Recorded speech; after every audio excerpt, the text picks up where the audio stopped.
Today we're diving into a landmark of Hindi literature, but it's more than just a book. It's an act of incredible courage. We're talking about the first volume of Harivansh Rai Bachchan's autobiography, Kya Bulum Kya Yad Karun, which translates to, What should I forget, what should I remember? And that courage was obvious from day one. I mean, just look at this quote from the amazing writer Dharmveer Bharati. He called it a first in 1,000 years of literary history. Why? Because nobody had ever just put it all out there with such raw, unflinching honesty. This book really set the stage for something new. Okay, so, Bachchan, a literary saga. But before we get into the man who revealed everything, we really need to understand the public figure he was, the person everyone thought they knew. So, Harivansh Rai Bachchan, this guy was a titan. Born way back in 1907, he was the genius poet behind the classic Madhushala. And yeah, if the name sounds familiar, he was also the father of the cinematic superstar Amitabh Bachchan. So you can imagine, this was a man who lived his life in the public eye. And his public life was just showered with awards. We're talking the Padma Bhushan, a seat in the Rajya Sabha. He even got the super prestigious Saraswati Salman for this very autobiography we're talking about. The list just goes on. The point is, this was a man at the absolute pinnacle of respectability, which makes what he did next all the more incredible. And that brings us to the central theme here, the sheer, unbelievable courage it took to tell the unvarnished truth. There's a great Hindi word for it, babaki. It's his kind of fearless, almost defiant honesty. You know, the critics got it immediately. They saw this was way more than just a personal confession. Dr. Hazari Prasad Ravedi pointed out that by revealing himself so completely, Bachchan had actually painted this incredibly vivid picture of an entire time and place. His personal story literally became a historical document. And the praise was coming from everywhere. Ramdhari Singh Dinkar, another giant of Hindi poetry, confirmed that it was a masterpiece. So you see, the entire literary world was in agreement. This book was something seriously, profoundly important. So what was this story that had everyone so hooked? Let's do what Bachchan himself did and step back in time into the mirror of his memories. What's so fascinating is that he doesn't start with his own birth. Nope, he goes way back to his ancestors. You can see the lineage he traces right here. His great-grandfather, grandfather, and father. He's grounding his own story in a much, much larger family saga.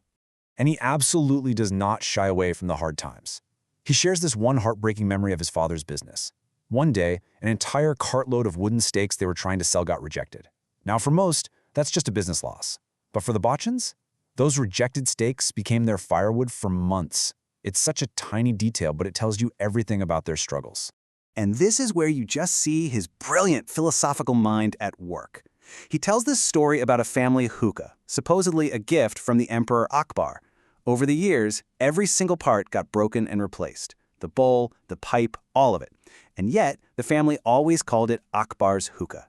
For Bachchan, this was the perfect metaphor for culture itself. It's always changing, but it's held together by that thread of tradition and memory. All of this family history builds up to the emotional core of the book. And this is where the story gets intensely personal, a story of love and of pain. He introduces us to his first wife, Shama. At a point in his life that he describes as full of despair and struggle, he says her arrival was like a ray of light. And their relationship becomes the absolute heart-wrenching centerpiece of the entire book. Just look at this. It's so simple, but it's so revealing. The nicknames they had for each other tell you everything. He, the struggling artist, called her Joy, and she, seeing all his turmoil, called him Suffering. It's this incredibly intimate, complex portrait of their love and hardship, captured in just 2 words. And their story just takes a tragic, awful turn. Shama gets diagnosed with tuberculosis. Then, he gets sick with the very same disease.